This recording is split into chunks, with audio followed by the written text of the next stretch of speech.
Dans 6 minutes, les infos de 7 heures. Mais d'abord, les nouvelles aventures de Barbe Rouge. C'est un tout nouveau tome, pendu haut et court. Dites donc, ça annonce le ton, là. Voilà, hissé haut, la grand voile, les marins d'eau douce.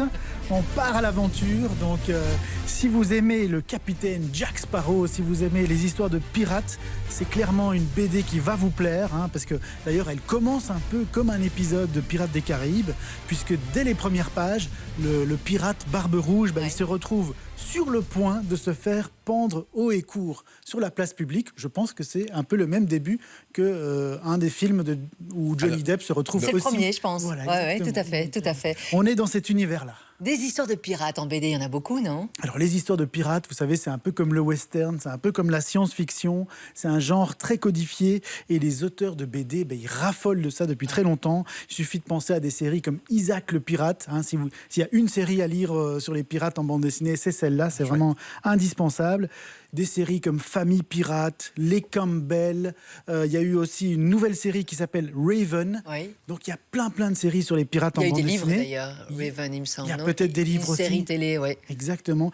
Et alors il y a peut-être, au niveau des séries les plus mythiques, il y a bien sûr Barbe Rouge. Oui. Alors Barbe Rouge, c'est vraiment une série mythique créée à la fin des années 50 dans le magazine Pilote par Jean-Michel Charlier et Victor Hubinon, les auteurs de Bugs Bunny. Et alors Barbe Rouge, peut-être qu'il vous dit quelque chose aussi, parce que, détail amusant, c'est Barbe Rouge qu'on retrouve dans les aventures d'Astérix.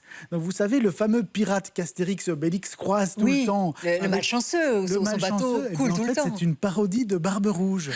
Oui, il me semblait bien qu'il ressemblait quand on les voit faire les go-go-go, les lois, les gaulois. Donc c'est un clin d'œil de Goscinny à son ami Jean-Michel Charlier qui scénarisait Barbe Rouge.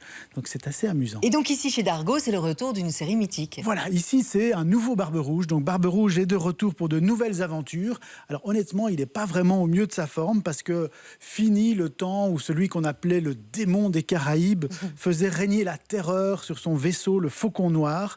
Parce qu'entre-temps, la paix est revenue un peu entre les Français, les Espagnols, les Anglais. Et donc, il s'est mis au service du roi de France en tant que corsaire, et il s'est installé à Cap-Français, aux Antilles. Mais le problème, c'est qu'il s'ennuie ferme parce qu'on ne lui confie aucune mission. Alors, que fait un pirate quand il s'ennuie ferme? Il boit. Il boit et il se bat. Donc, il fait beaucoup ça dans les bars, etc. Mais malgré tout, ça ne remplace pas l'appel du large. Et du coup, quand le nouveau gouverneur de la colonie le convoque pour lui demander d'aller capturer le Spectre, qui est un pirate français qui attaque tous les navires passant dans une baie voisine, Barbe Rouge, il est tout heureux de pouvoir enfin se relancer à l'aventure avec son fils Éric et avec ses fidèles lieutenants Baba et Triple Patte. Mais il faut bien dire, Barbe Rouge est sans doute un petit peu rouillé et il a pris de l'âge parce qu'il ne se doute pas qu'il fonce tête baissée dans un piège. Un traquenard. Aïe. Et quand on voit la couverture, c'est un peu, ça sent le roussi pour lui, non? Ça se présente pas très bien. Forcément, ça s'appelle pendu haut et court, donc on se doute qu'à un moment donné, ça va mal se passer pour lui. Mais ce qui est sûr, c'est que 16 ans après le dernier album de Barbe Rouge, ça fait plaisir de retrouver ce héros. Cela reste de la bande dessinée classique, aussi bien au niveau du scénario qu'au niveau du dessin, mais c'est de la BD d'action, c'est de la BD efficace, c'est bien écrit, ça reste fidèle à l'esprit de la série, donc on est content de le retrouver. Et le dessin, perso, j'adore. Et le dessin est plein... C'est limite papier glacé. Voilà, et plein d'action, plein d'énergie. Plein de couleurs. Classique, mais vraiment très efficace. Et alors, ce qui est amusant, c'est qu'ils ont utilisé le nom du Spectre comme méchant dans cette histoire. Et Spectre, c'est évidemment aussi le nom de l'organisation qu'affronte James Bond dans ses films. Juste. Donc un petit clin d'œil là aussi. Et qu'est-ce qui vous a plu alors pour terminer dans cette BD? C'est vraiment le côté efficace, le côté action, et c'est bien écrit, franchement. On se laisse embarquer par l'histoire. Alors, c'est un premier tome des nouvelles aventures de Barbe Rouge. Ce sera une histoire en 2 volumes et le volume suivant sort l'année prochaine. Ça s'annonce bien en tout cas. À mon avis, elle va cartonner cette série. Les histoires de pirates, je crois que ça marche toujours. Hein. Ça fait appel à notre imaginaire. Donc mais oui, Moussaillon. Exactement. Je l'ai placé. À vous de jouer maintenant. J'ai 2 exemplaires à vous offrir, offerts par les éditions Dargaud.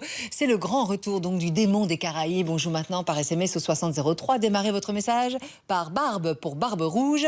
Barbe, nom, prénom. Et c'est pas la barbe de lire cette BD. Barbe, nom, prénom, cornet complète, adresse mail, tout ça au 6003, 75 cents par message envoyé. Bonne chance. Et puis Mathieu vous a plu, rendez-vous sur son site age-bd.com. Il critique pas mal de bandes dessinées. Merci beaucoup Mathieu d'avoir été avec nous ce matin.